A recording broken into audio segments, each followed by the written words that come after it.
This could be the most important testimony you have ever heard. I just received this story via email, and immediately I knew I couldn't wait to share it. This woman passed away in an unexpected accident, but death was not the end. Her soul had an appointment in a sacred reality, a place where Jesus himself showed her 3 important events that will shake the world before 2030. So what are these events, and exactly when will they happen? Can we do anything to change the fate of humanity before it's too late? Stay tuned until the end of the video, because this is not just a reminder for you, but also the mission of those who follow the faith, to share with those around them, preparing for the days ahead. Before we begin the story, remember that God is always with those who seek Him with all their hearts. Leave a comment with your name and the city you live in as a declaration before heaven, so that He knows you and the prayers within your heart. And don't forget to like and subscribe, because it's not just a way to support building the community, but an act of obedience to God's call. Now, let's listen to her testimony. My name is Veronica Hale. I am writing this testimony not to seek fame, but because I firmly believe that time is running short and the people of God need to be prepared. I used to be a physical therapist working at Hopewell Medical Center in Denver for nearly 2 decades. I had witnessed both miracles and loss in the hospital room, but nothing in all those years could have prepared me for that fateful morning. That day began like any other. After a nearly sleepless night worrying about my son's graduation speech, I decided to go for a run earlier than usual to shake off the pressure. At 4:30 a.m., the streets in the Denver suburbs were nearly deserted, with only a few streetlights piercing through the light fog. The early autumn air was cold and fresh, which made me feel somewhat better. I remember clearly looking at the watch on my wrist. It was 4:47 a.m. I was crossing a small intersection, a road I had gone through countless times, when a strange feeling rose up inside me. I wasn't sure if it was intuition or simply fatigue, but for a moment I stopped and took a deep breath. The sound of my footsteps echoed lightly on the damp pavement. There were no horns, no engine sounds, only the gentle wind and the steady rhythm of my own breathing. Then suddenly the headlights of a car speeding around a bend ahead blinded me. I didn't have time to think. Everything happened so fast. The lights, the screeching tires, and the feeling of my heart sinking in my chest. I only managed to whisper, "Oh Lord," before a violent impact pulled me out of consciousness. I thought I had blacked out, but it wasn't dark at all.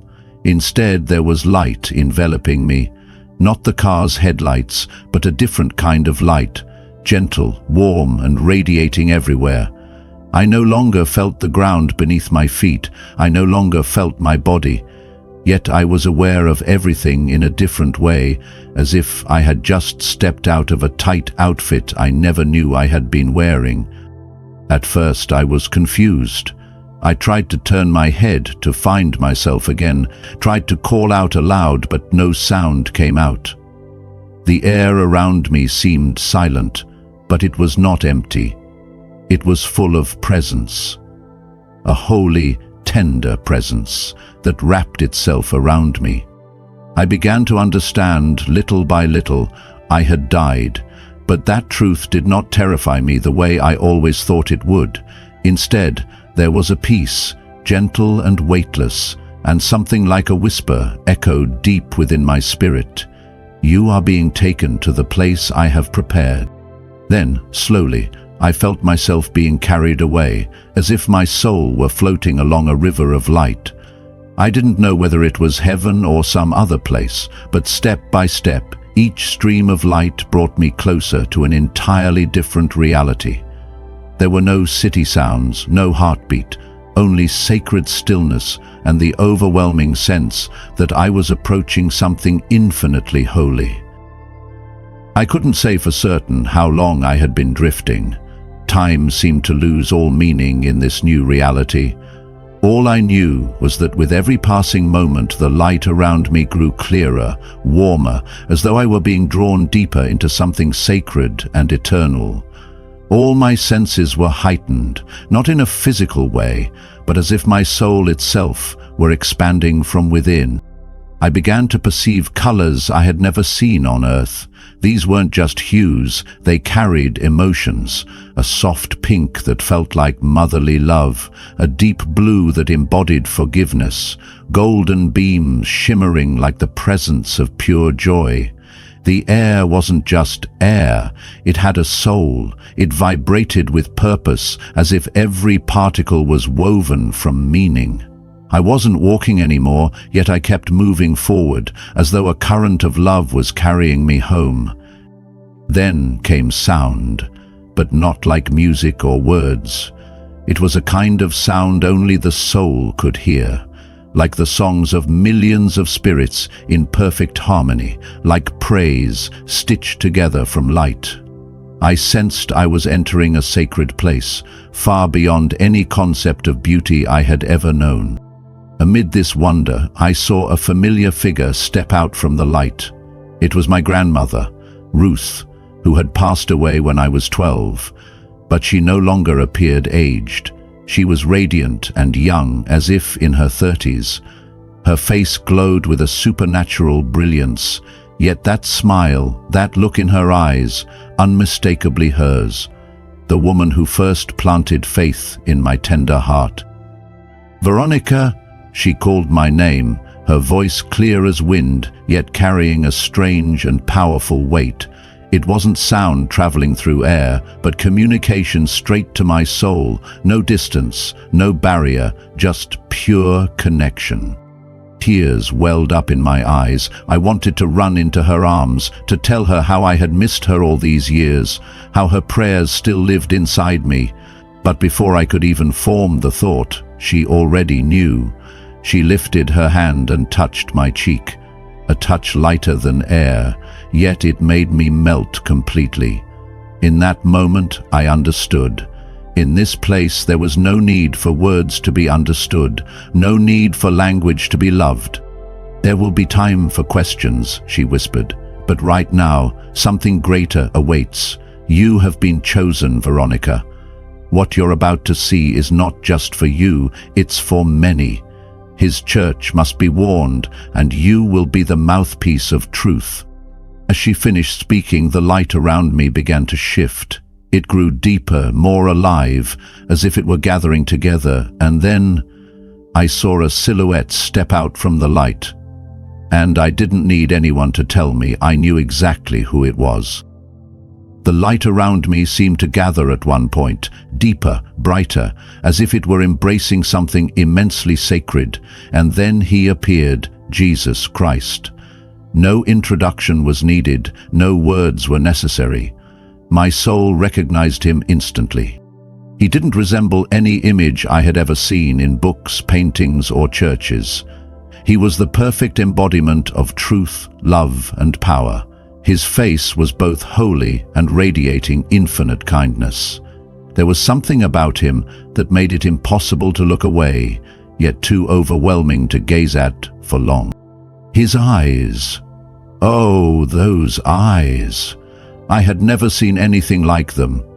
They were as deep as the universe itself, yet as gentle as a mother.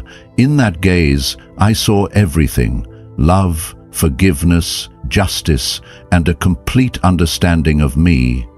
Without needing me to say a single word, I fell to my knees, not out of fear, but because my soul could not remain standing in his presence.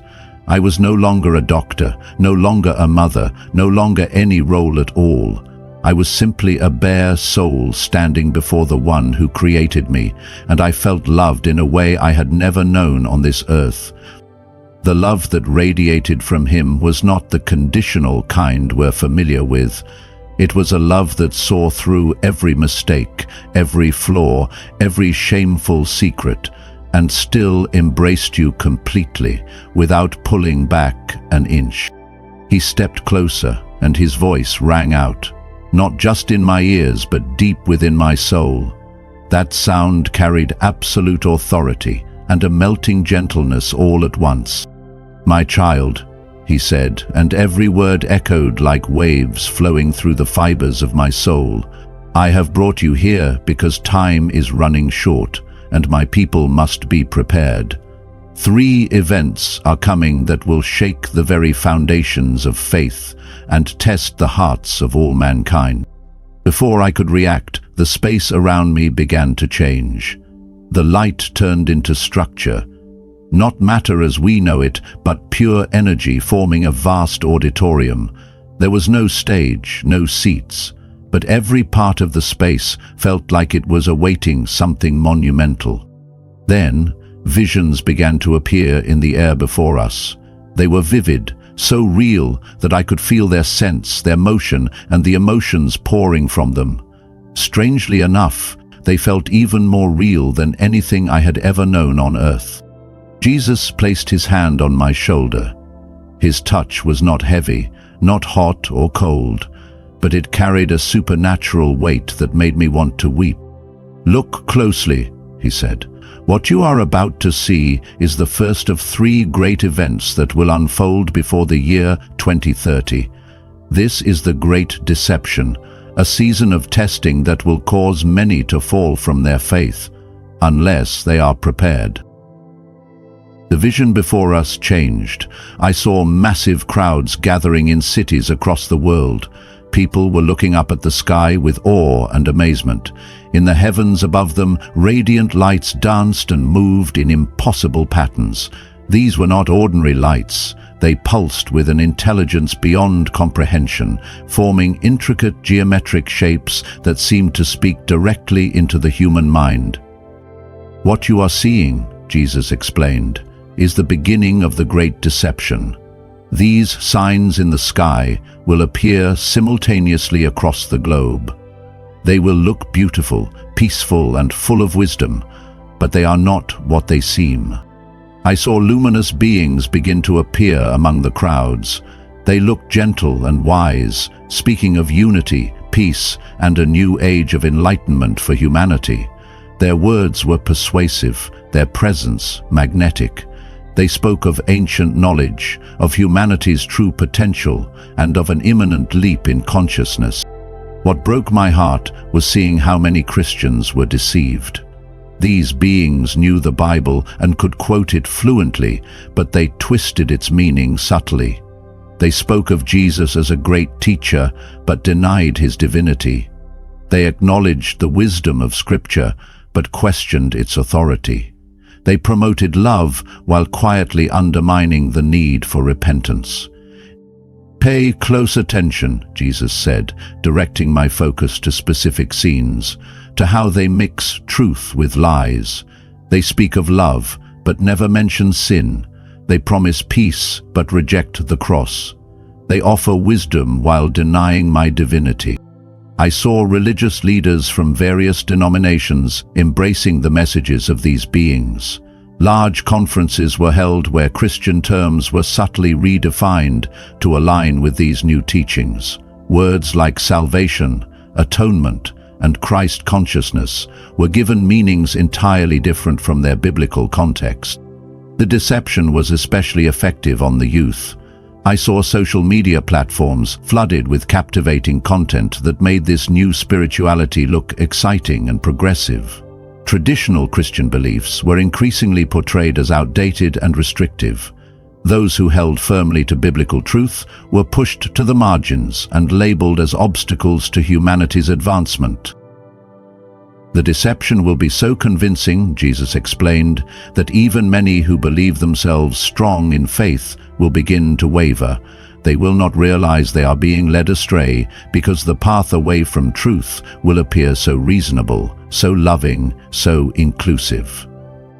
I saw these beings performing what looked like miracles. They healed illnesses instantly, produced food for the hungry, and even seemed to manipulate physical reality. Their technological gifts appeared to solve many of humanity's greatest challenges: clean energy, environmental restoration, advanced medical treatments. "Remember what I warned in my word," Jesus said, his voice filled with both authority and sorrow. For false Christs and false prophets will rise and perform great signs and wonders to deceive, if possible, even the elect. These beings will offer solutions to humanity's problems, but the price will be eternal truth. The vision shifted, showing how this deception would infiltrate every area of society. I saw scientists abandoning their skepticism in the face of seemingly undeniable evidence of these beings' superior knowledge. Politicians and world leaders joined together to incorporate the guidance of these entities into global governance. Educational systems were restructured to integrate these new spiritual truths. Major media outlets promoted this new paradigm while subtly sidelining traditional faith. Technology was used to create immersive spiritual experiences, ones that felt real but drew people away from genuine encounters with God. What struck me most was how reasonable it all looked. These were not blatant lies or open attacks on faith. They were subtle distortions, playing on humanity's deepest desires for peace, unity, and purpose. Then Jesus showed me something that pierced my heart. I saw faithful Christians struggling with doubt as their friends and families embraced these new teachings. I saw children questioning the faith of their parents, spouses growing distant from one another, and church communities fracturing under the weight of not knowing how to respond. "My child," Jesus said, turning to me with eyes full of compassion, "this is why I am showing you these things. My people must be prepared. They must know that when these signs appear, they must cling tightly to what they know to be true." Then he gave specific instructions for his followers to prepare for this time. "Tell them to root themselves deeply in my word now, before the storm comes. Many will present convincing arguments and seemingly miraculous signs, but my word remains the standard of truth. It must be hidden in their hearts before the deception begins. Tell them to strengthen their prayer life and their personal relationship with me. In the days to come, many will claim to speak for me, but my sheep know my voice. They must learn to recognize it clearly, starting now. Tell them to build true community with other believers. They will need support and accountability when these trials arrive. The enemy will try to isolate them, but they must stand together. Most importantly, tell them not to fear. These things must happen, but I am still in control. Those who remain faithful to me will be given discernment to see through the lies." As he spoke these words, I felt them engraved into my heart with supernatural clarity. I knew I would never forget them. Then Jesus showed me something that brought hope. Small groups of believers all around the world were holding fast to their faith despite the deception. They were not many, but they shone like beacons in the darkness. "These are my faithful ones," Jesus said. "Those who have not bowed to the spirit of this age. They have chosen truth over comfort, loyalty over popularity. Through them, many who have been deceived will find their way back to me." The vision began to fade, and I felt the hand of Jesus rest on my shoulder once more. "This is only the first of the 3 events you must warn them about," he said. "But now you must return. Remember everything you have seen and heard. Share it with my people. Some will doubt, some will mock, but those who have ears to hear will understand and prepare." I wanted to stay longer. I wanted to ask more questions, but I could feel myself being pulled back. The last thing I remember was the voice of Jesus filled with love and urgency. "Tell them that I love them. Tell them to hold fast to what they have. Tell them that even when the deception comes, I will never leave them nor forsake them." As the vision of the great deception slowly faded, I felt the presence of Jesus grow even stronger. His hand remained on my shoulder, and waves of his love poured over me, preparing me for what I was about to witness next. "Now," he said, his voice filled with what I can only describe as divine anticipation, "I will show you the second great event, the Great Awakening. For where darkness increases, my light will shine even brighter."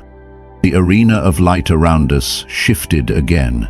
This time, I saw something that took my breath away, a wave of pure golden light sweeping across the earth. But unlike the deceptive lights from the first vision, this light emanated from within the hearts of people. "Look closely," Jesus said, "for this is how I will move amidst the deception. When the enemy comes in like a flood, I will raise a standard against it." The first scene he showed me took place in a location I didn't expect, a high-tech office, likely in Silicon Valley. I saw a young software engineer seated at his desk, surrounded by multiple monitors displaying complex lines of code. Suddenly, he stopped typing, and tears streamed down his face. "This man," Jesus explained, "has spent years developing artificial intelligence systems meant to replace spiritual guidance. But in this moment, I reveal myself to him in a way his logical mind cannot deny." I watched the young man fall to his knees right there in his office. His co-workers stared in stunned silence as he began openly praising Jesus, completely unbothered by professional reputation or others' opinions. Then the scene shifted to a university lecture hall. A well-known professor famous for her aggressive atheism was giving a lecture criticizing religious belief. Mid-sentence, she paused, her hands began to tremble. "Watch what happens when my spirit pierces through years of intellectual resistance," Jesus said. The professor dropped her lecture notes and gripped the podium. "I was wrong," she declared to her stunned students. "I just met Jesus Christ, and everything I taught you about religion being a delusion, I was the one deluded." Scene after scene unfolded before me, each showing a different aspect of the Great Awakening. A mosque in the Middle East where hundreds simultaneously saw a vision of Jesus, a prison where hardened criminals fell to their knees in repentance, entertainment executives canceling anti-Christian projects, government officials praying publicly, and doctors and nurses witnessing inexplicable miraculous healings. But Jesus quickly showed me that this awakening would not come without a cost. "Watch how the world reacts to the outpouring of my spirit," he said. I saw believers facing fierce persecution, not just from governments or religious institutions, but from their own families. Children were disowned for their faith, spouses walked away from one another, employees were fired, students were expelled. During this time, Jesus explained, the line between light and darkness will be clearly drawn. There will be no more halfway faith, no more lukewarm Christianity. Everyone will have to choose where they stand. I saw this awakening cross every human boundary: age, culture, social status, education. The rich and the poor, the educated and the uneducated, the powerful and the forgotten, all encountered Jesus. Small home gatherings became revival hubs, office buildings transformed into prayer centers, schools turned into worship sites. Pay close attention, Jesus said, to how this awakening begins in secret places before it ever becomes public. There is a breaking and a repentance that happens in quiet first. I witnessed supernatural gifts being poured out. Some could see into the spirit realm, exposing false doctrines. Some healed the sick. Others discerned truth from lies. A few were given divine wisdom to guide others through the chaos. But all of these were not for self-glorification. They were to serve the spiritual harvest that was coming. I saw children and teenagers filled with power. They testified boldly, without fear, even in the face of harsh opposition in schools and across social media. The young ones who remain faithful during this time, Jesus said, will be given a special grace. They will face unique trials, but they will also walk in unique authority. I saw underground church gatherings overflowing with supernatural joy despite intense persecution. I saw tech developers creating tools to serve and protect the body of believers. Artists, teachers, and business leaders were receiving divine inspiration to transform their industries in holy ways. But Jesus emphasized this was not a revival built on fame or infrastructure. This was the return of hearts to truth, a wake-up call that tolerated no imitation. A great harvest was coming, but so was a great divide. Many who once carried his name would be exposed, and many who once denied him would be powerfully saved. As the vision of the Great Awakening began to fade, Jesus turned to me with eyes full of both solemnity and love. "Remember," he said, "these three events, the Great Deception, the Great Awakening, and the Great Shaking, are not meant to bring fear, but preparation. Those who know me will be given strength to stand." Then he gave me specific instructions for believers to prepare for these times. Tell them to root themselves deeply in my word now, before the storm comes. Many will present persuasive arguments and perform signs that seem miraculous, but my word remains the standard of truth. It must be hidden in their hearts before the deception begins. Tell them to strengthen their prayer lives and their personal relationship with me. But my sheep know my voice. They must learn to recognize it clearly now. Tell them to build real community with other believers. They will need mutual support and accountability when these trials arise. The enemy will attempt to isolate them, but they must stand together. Most importantly, tell them not to be afraid. These things must take place, but I remain in control. Those who stay faithful to me will be given discernment to see through the lies. As he spoke these words, I felt them carve themselves into my heart with supernatural clarity. I knew I would never forget them. Then Jesus showed me something that pierced my heart with sorrow. I saw faithful Christians wrestling with doubt as their friends and families embraced the teachings birthed from the Great Deception.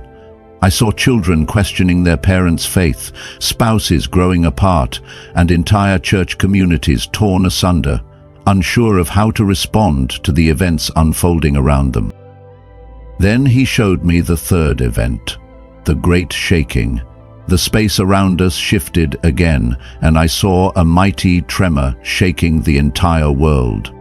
This shaking, Jesus said, though severe, comes from my love. I am shaking what is false, so that my people will return to what is true. I saw three kinds of responses to the shaking. First, those who had already rejected God became even more hardened. Second, those with shallow faith fell away completely. They could not bear the pressure.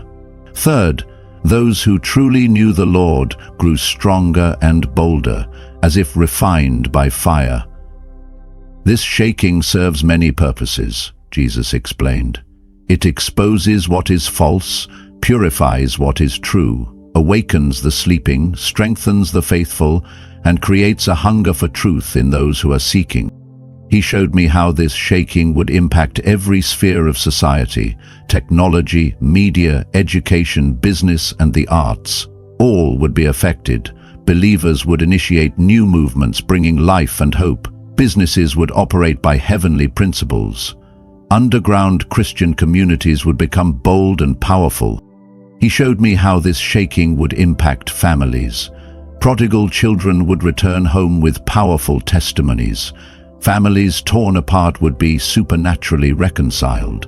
Generational curses would be broken as entire bloodlines turned back to God. Those who respond must respond quickly, Jesus said.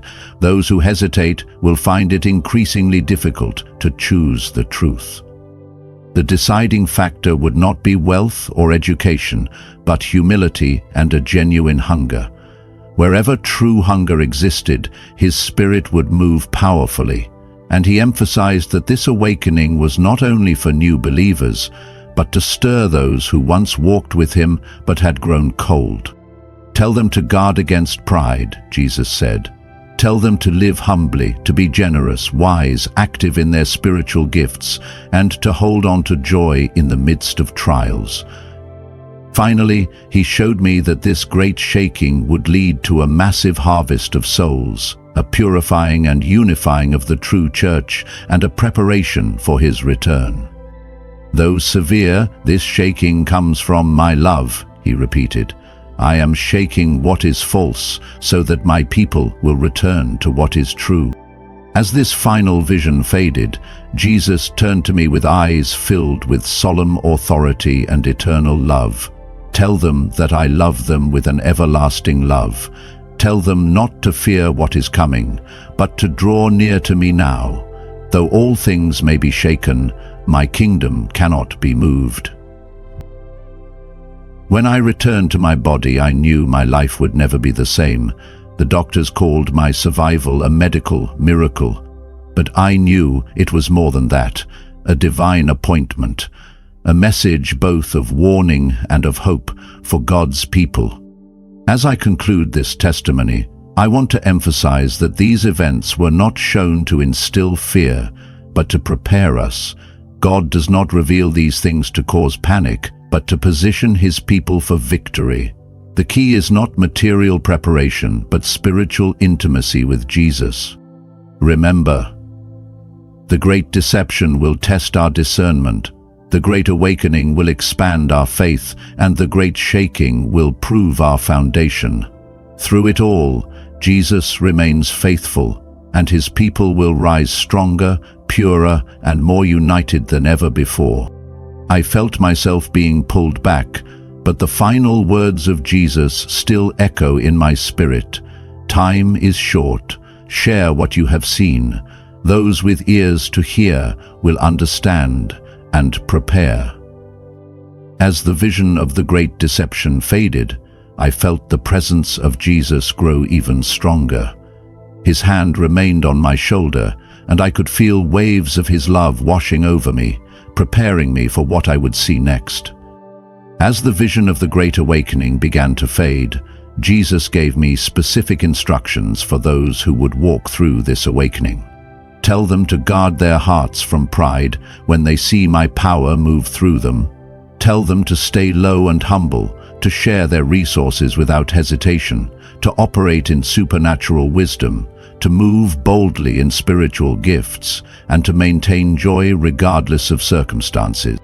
As the final vision of the great shaking began to fade, Jesus turned to me with eyes full of solemn authority and love. Remember, he said, these three events, the great deception, the great awakening, and the great shaking, are not to bring fear, but preparation. Those who know me will be given strength to stand firm. Then he gave one final word to his people. Tell them I love them with an everlasting love. Tell them not to fear what is coming, but to draw near to me now. Tell them that even if everything around them is shaken, my kingdom cannot be shaken. I felt myself being pulled back, but the final words of Jesus echoed in my spirit. Time is short. Share what you have seen. Those with ears to hear will understand and prepare. When I awakened in my body, I knew my life had been forever changed. The doctors were astonished at my recovery, calling it a medical miracle, but I knew it was divine purpose. I was sent back to share this message, a warning of what is to come, and a promise of hope for those who remain faithful. As I write these words today, on April 1, 2025, I feel the urgency of my mission more than ever. Time truly is short, and the events Jesus showed me are closer than we realize.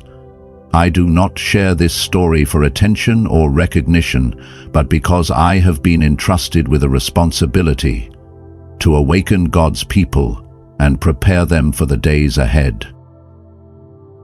These three events, the Great Deception, the Great Awakening, and the Great Shaking, are not distant stories, but realities that will shape our world before 2030.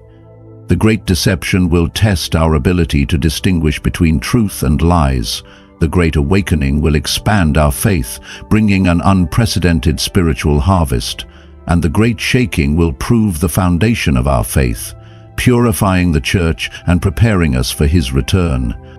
So, Are the events that this woman witnessed truly a warning from God to us? And what will happen if we are not prepared for the great challenges ahead? But don't worry, because in the next story, we will hear from a man who has experienced 3 near-death experiences and seen terrifying visions of humanity's future. His story will reveal what we need to know and what we must do right now so that we are not left behind. He was once an ordinary man living a life full of energy, sometimes even reckless, unafraid of death. But then, one day, he died, and that was only the beginning. After dying 3 times and coming back, Daniel Brinkley experienced extraordinary near-death experiences that completely transformed his understanding of life, death, and the future of humanity. He didn't just face death, he was guided by Jesus, witnessing terrifying visions of the world and events beyond anything he had ever imagined. But our question is this: are the things he saw real? Can he change the dark future he witnessed? Let's listen to Daniel Brinkley's story, because the prophecies he reveals may make you rethink everything you know about life, death, and the world around you. This is his testimony. Hello, listeners of Eternal Bible Stories. Today, I want to share a story unlike anything you've ever heard before. This story didn't just change my life. It might change yours as well. It is the story of my near-death experiences, the times I died and came back, and the visions I was shown about the future of humanity. But before we begin, I want you to understand that what I am about to share is not fiction or imagination. It is the truth, and I am sharing it because I believe it can help you gain a deeper understanding of life, death, and what awaits us beyond. I have died 3 times throughout my life. For many, death is a distant concept, an indescribable fear. But for me, death is not the end. It is a doorway to another reality, a reality that most people will never have the chance to witness. I have not only experienced death, but have returned from it, carrying mysteries of the afterlife and a grave warning about the future of humanity. The first time I died was in 1975 when I was struck by lightning. It was a stormy afternoon, and I was standing at my front door when a massive bolt of lightning struck, piercing through my head, running down my spine, scorching my nervous system, and knocking me down instantly. At that moment, I felt my soul separate from my body. There was no pain, no fear, only an inexplicable sense of relief. I saw myself floating upward, looking down at my lifeless body. Then, a brilliant light appeared, opening a path that I could not resist. I was pulled into it. I cannot say exactly where I went, but it was unlike any place on earth. The space was vast, filled with a mysterious light that had no visible source, yet radiated warmth and peace. Then I heard a voice, not through my ears, but resonating directly in my mind. It spoke without words, yet I understood everything it conveyed. I saw fleeting images, memories of my childhood, pivotal moments in my life, but not just from my own perspective. I saw them through the eyes of those I had affected. When I had hurt someone, I felt their pain. When I helped someone, I experienced their joy. It was as if my entire life was replaying before me, not a single detail overlooked. Then I was pulled back into my body. I woke up in the hospital, completely disoriented, but I knew I had witnessed something beyond explanation. I had seen a part of the truth that we cannot perceive with our physical eyes. The second time I died was in 1989, when I underwent emergency heart surgery.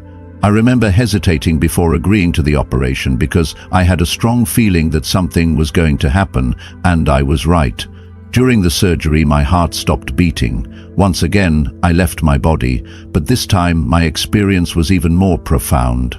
I did not just witness my own life. I was guided to another place, a realm where time no longer existed. I was shown events that had not yet happened.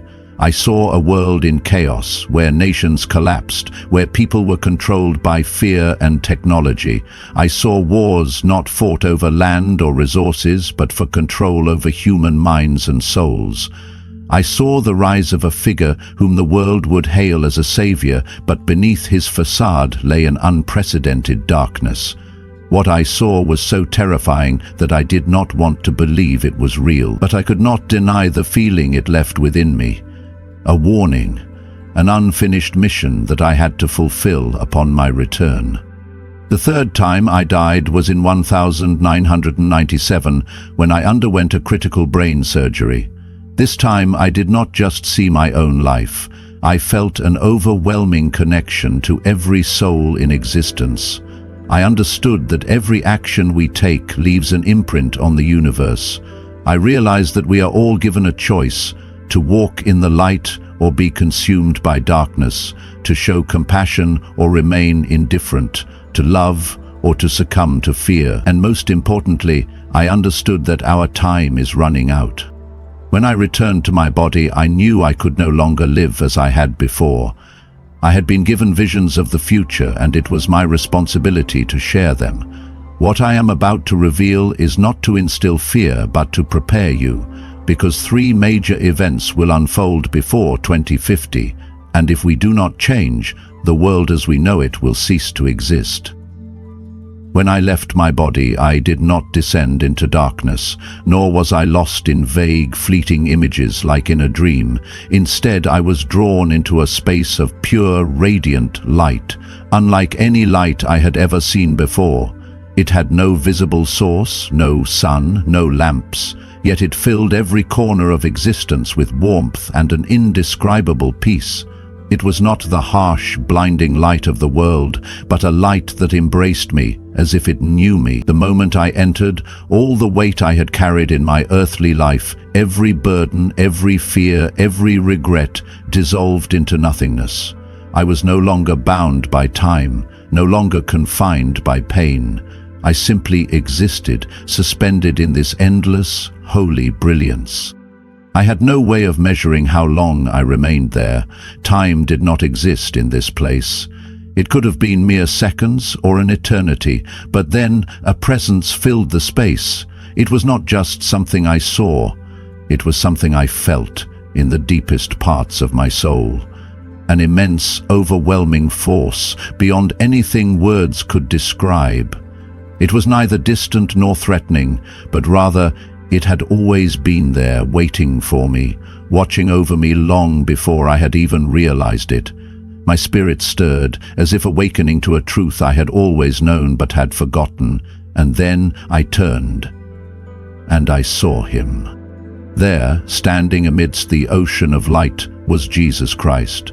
Not as a distant figure in a painting, not as the familiar images shaped by human imagination, but in a form so radiant, so powerful that I could barely comprehend it. He was not just a man in white robes.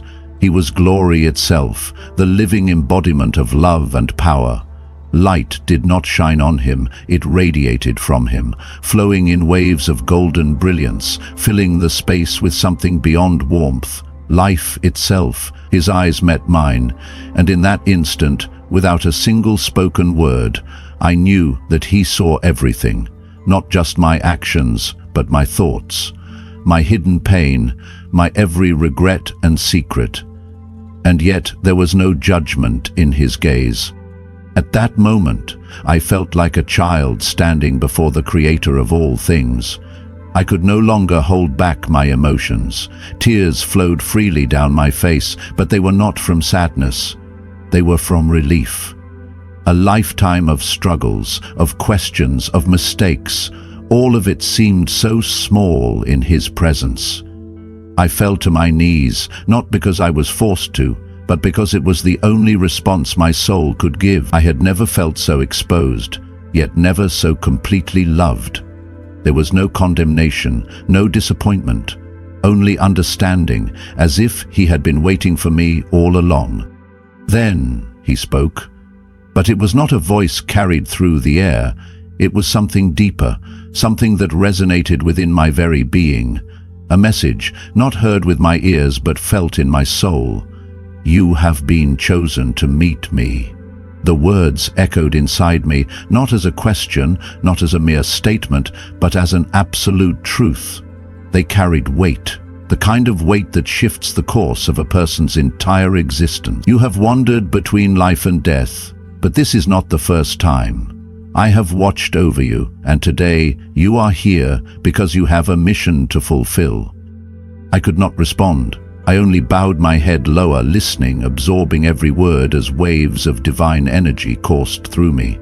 It was unlike anything I had ever felt, not pain, not fear, but a renewal, a force that reached every part of my soul, seeping into the cracks, filling every empty space I had never known existed. He smiled, and in that moment the entire universe made sense. You have lived a life you thought was your own, but you have never truly been alone. I have always been there, waiting for you to return. I wanted to speak, to ask him, why me? Why was I chosen when I was far from perfect? When my life had been filled with errors, with selfishness, with times I had ignored him. But before I could even form the words, he already knew my question.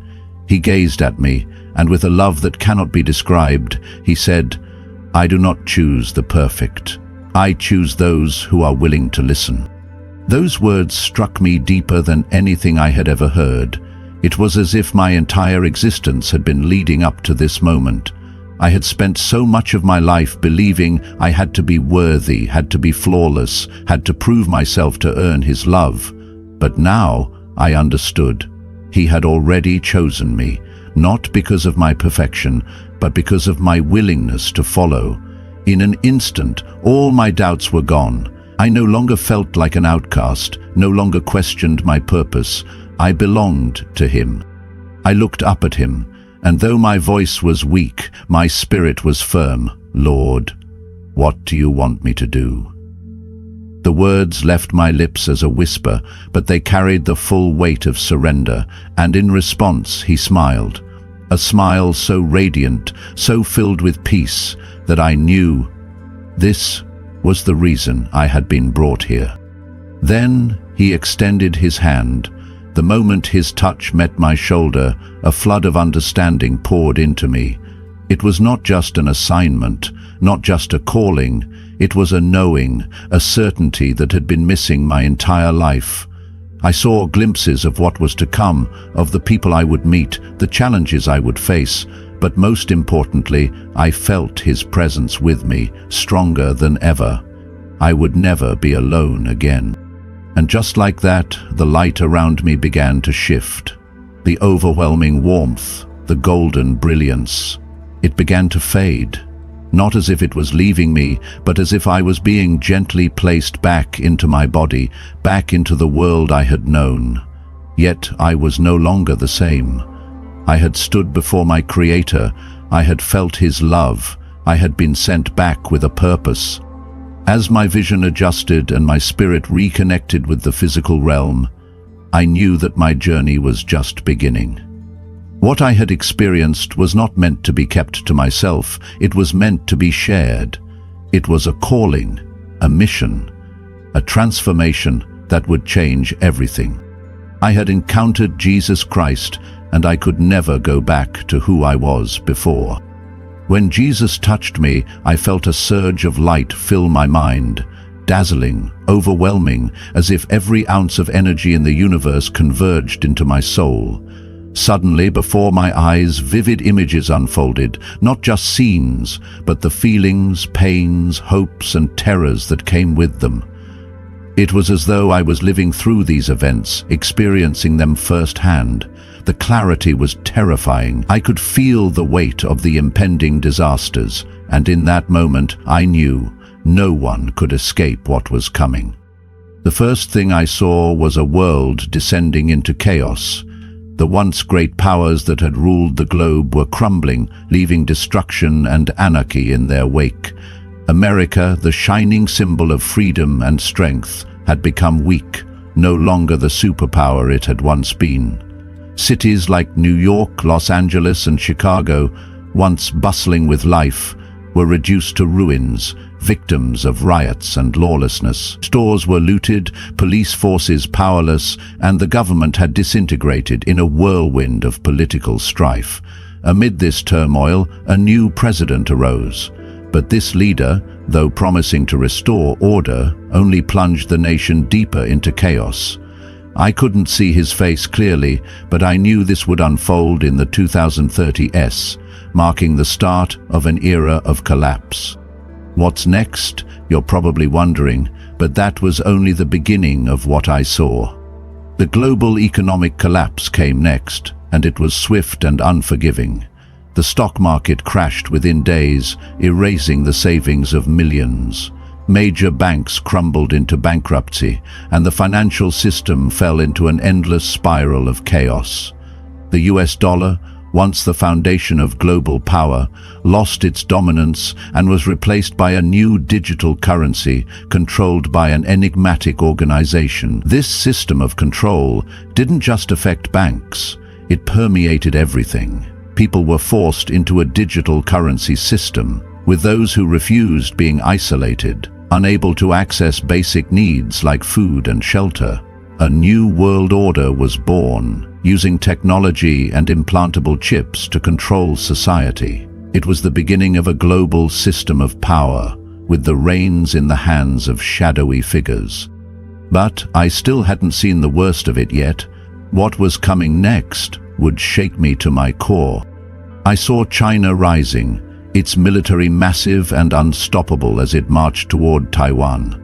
The United States, hesitant at first, was dragged into a brutal conflict that escalated quickly into war.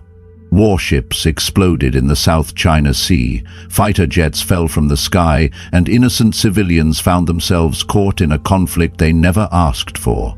The most horrifying part came when I saw Russia's involvement, perhaps the figure of Vladimir Putin or his successor secretly allying with China.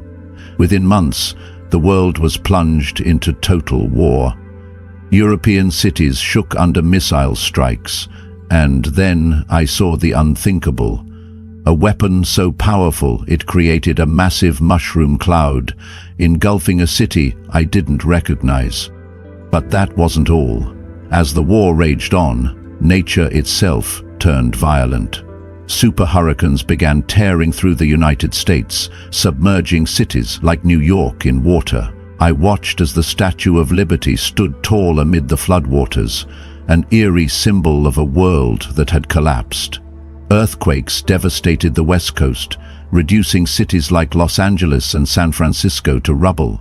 Tsunamis hit Japan, swallowing millions in their wake. Meanwhile, in places like Africa and India, water became the most precious resource, and people fought for every drop. Could it get any worse? But just when I thought it couldn't, I saw something even more terrifying. From the rubble of this world emerged a man, an almost supernatural figure, radiating power and charisma. He wasn't a military general or a politician. No, this man exuded something far more dangerous, a force that compelled people to follow him. He stood on a stage, addressing millions who were cheering for him like they were under a spell. And then I realized this was the figure foretold in the Bible, the Antichrist. He offered a peace plan, a global solution that was so appealing every nation seemed to accept it. Under his rule, the world appeared to be at peace, but it was all an illusion. People were given chips to implant in their hands, granting them access to the new digital economy. Those who embraced this system were promised security, but those who refused were cast aside, stripped of all rights and denied access to essential resources. This was the ultimate tool of global control. The faith that had once been the backbone of humanity began to disintegrate. Churches were shut down, and Christians who refused to bow to the New World Order were rounded up and sent to re-education centers. The streets ran with blood as the cries of the persecuted filled the air. Yet, amid all the despair, there was still a flicker of hope. I saw underground groups, pockets of resistance, hiding in secret to pray and hold on to their faith. Even as the world fell into darkness, these small groups kept the light of truth alive. But I wasn't prepared for what came next, the most incredible vision of all. The sky suddenly opened up, and a blinding light engulfed the earth. A trumpet sounded, echoing across the globe, and every eye would soon behold the return of Jesus Christ. It was a moment unlike any other, transcendent, powerful, and awe-inspiring. In that instant I felt the boundary between this world and the next begin to dissolve. This was the moment of judgment, an era-defining event that would change everything. In that blinding light I turned to Jesus. Tears streamed down my face as I gazed into his eyes, eyes that held both infinite love and solemn gravity. "Return and tell them," he said, his voice full of authority. "Warn them, for time is running out, but also tell them this is not the end. It is an opportunity for mankind to change and awaken." Those words shook me to my core. Before I could say anything, a miraculous force pulled me back into my body. I woke up, gasping for air, my heart racing as if I had just resurfaced from an abyss. And in that moment I knew I was no longer the same person. The visions, the warnings, they were etched into my soul, and now I carried a sacred mission. This mission wasn't meant to scare people, it was a call to awaken. I share this experience because someone out there needs to hear it. If you are reading this, know that this is not a random coincidence. It is a divine summons, a reminder that time is running out, but there is still hope for those who are willing to change. What I saw was not just a prediction, it was a warning. I saw economies collapsing, civil wars erupting as governments turned against their people, and the rise of a digital currency controlled by a shadowy global elite. These are the signs of a future where freedom is shackled and humanity is controlled through technology and digital systems. But it's not just about physical destruction. The battle I witnessed wasn't just fought with weapons. It was a battle for the mind and soul. Each city, each nation became a battleground, not just for power, but for the very essence of our humanity. What would you be willing to fight for when the true cost is the loss of everything you hold dear? I saw the rise of a man, this magnetic figure who promised peace, but in reality he was a puppet master, manipulating the masses into embracing a false sense of security. Under his rule, people were forced to implant chips into their bodies, and those who resisted were left to suffer. The world became a society where everyone was bound by technology, where nothing was as it seemed.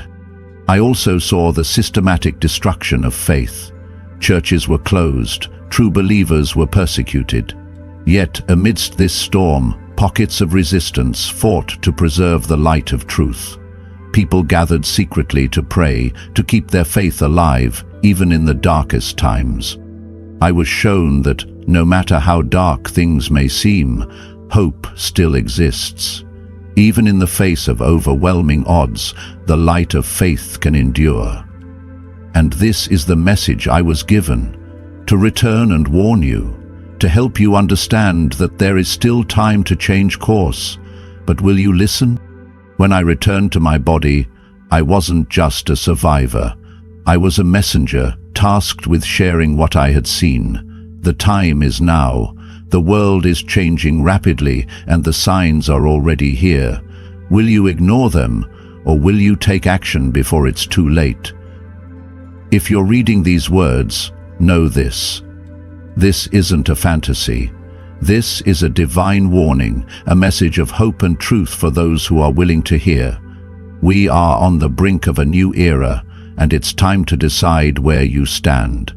Are you ready to awaken to the truth? When I returned to my body, my breath was rapid and my heart still pounded, echoing the terror I'd just witnessed. Yet, amid that lingering fear, I felt a profound clarity, a powerful awakening.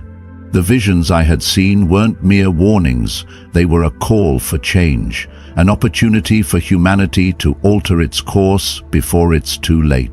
In that strange state between life and death, I saw our world standing at a crossroads. One path leads into deep darkness, a future where greed, hatred, fear, and division rule.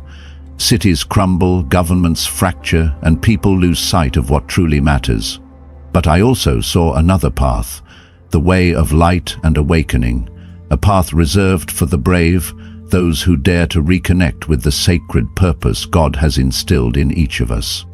Meeting Jesus during that near-death experience wasn't about witnessing horrifying events. It was about receiving a mission. He showed me that no one is born without purpose, that each of us carries a spark meant to illuminate a world on the brink of collapse. Jesus made it clear, I must help the lost, the souls who have forgotten the true value of life amid despair. The weight of this mission pressed upon me, especially as I thought of the younger generation. Today's youth are bombarded with confusion and distractions, easily swayed by the hollow messages of society and technology. They wander aimlessly, vulnerable to deception. God desires for them to awaken, to rediscover a higher calling. Though I know I cannot save everyone, I believe that even one awakened soul can spark a movement. If a few find the light, they can ignite change across the world. Jesus handed us a torch. Our task is to keep its flame alive. When I returned to life, I realized I was no longer the person I once was. The words and visions from Jesus reshaped my entire view of the world. I began to live not for myself but for others, aware that every choice I make affects someone else. I learned to slow down, to observe and listen instead of judging. Yet not everyone understood this transformation. My family eyed me with suspicion, my friends dismissed my experience as delusion, and some even mocked me. But deep inside, I knew what I had seen was real, and that God had brought me back with a mission. I started reaching out to those ensnared by darkness and despair. I didn't force my beliefs upon anyone. I simply offered hope and reminded them that they have worth, that they were not meant to wander aimlessly but to fulfill a greater purpose. I remember meeting a 19-year-old young man at church who sat alone, his eyes vacant and burdened by hopelessness. When he murmured, "I don't know why I exist," I softly replied, "Even now, God is watching you, waiting for you to find the light within." Those simple words brought tears to his eyes, and a subtle change began in him. Not long after, I encountered a homeless man slumped on the sidewalk, clutching a bottle of cheap liquor. When I knelt beside him and asked if he was okay, he bitterly replied, "Do you think I look okay? This is all I have." I simply sat with him and said, "Even now, God is waiting for you to come back." His eyes, red and weary, filled with tears, a silent acknowledgement that perhaps, somewhere deep down, he still clung to hope. These encounters affirmed my belief that my mission isn't to convert the masses, but to plant seeds of awareness. Even one sincere word can unlock a door that someone thought was sealed forever. I began writing down every detail of the visions, of collapsing economies, devastating wars, and the rise of a global system controlled by technology. Each detail served as a stark warning. Time is slipping away, and we must all awaken before it's too late. I learned that I don't live solely for myself. God didn't bring me back merely to survive an ordinary life. I was saved so that I could help others find their way in a darkening world. I now understand that every action, every decision can shape the future. While I may never change the entire world, if I can help even one person return to the light, I will have fulfilled my mission. If you are reading these words, know that they are not random musings, but a divine call, a reminder that time is short, yet hope remains for those who choose to awaken. The visions I received are both a warning and an invitation, a call to rise above the darkness that threatens to engulf us. I share my experience not to instill fear, but to ignite the dormant spirit within you. The future may seem uncertain and frightening, but within every heart lies the power to spark change. You are not alone, and you are not meaningless. You were created for a purpose, and the time to return to that truth is now. In the end, I realize that I am no longer the person who once ran from darkness. I have been reborn with a sacred mission, to be a beacon of hope in a world teetering on the edge, to reach out to those lost in despair, and to remind each soul that they have a place in God's grand design. As I carry this torch of truth, I implore you, awaken to your purpose, cherish the light within you, and let it shine brightly in these dark times. Awakening is not a miracle that happens instantly. It is not a grand event visible to the human eye. It begins in the smallest moments, in a conversation, in a thought, in a single decision. It happens when someone chooses love over hatred, truth over deception, and light over darkness. I do not know who is reading these words right now, but I believe that you were led here for a reason. Perhaps God is calling you just as He once called me. Perhaps He is placing a fire within your heart, a calling that you have ignored for too long. Remember, we are not powerless against fate. I know that what I have experienced was not random. My near-death experiences opened my eyes and helped me realize that we are not merely living to survive. We are here to fulfill a higher mission. I believe that each of us has an important role in this world, and if we choose to live with love, awakening, and unwavering faith, we can change this world, making it a better place for all. Thank you for listening to my story. No matter what challenges we face, God always has a plan for each of us.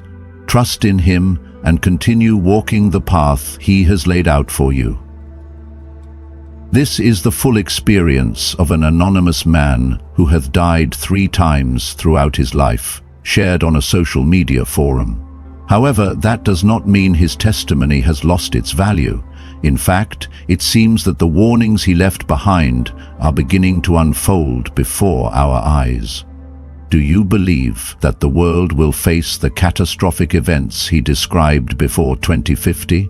Let me know your thoughts in the comments below. May God bless you.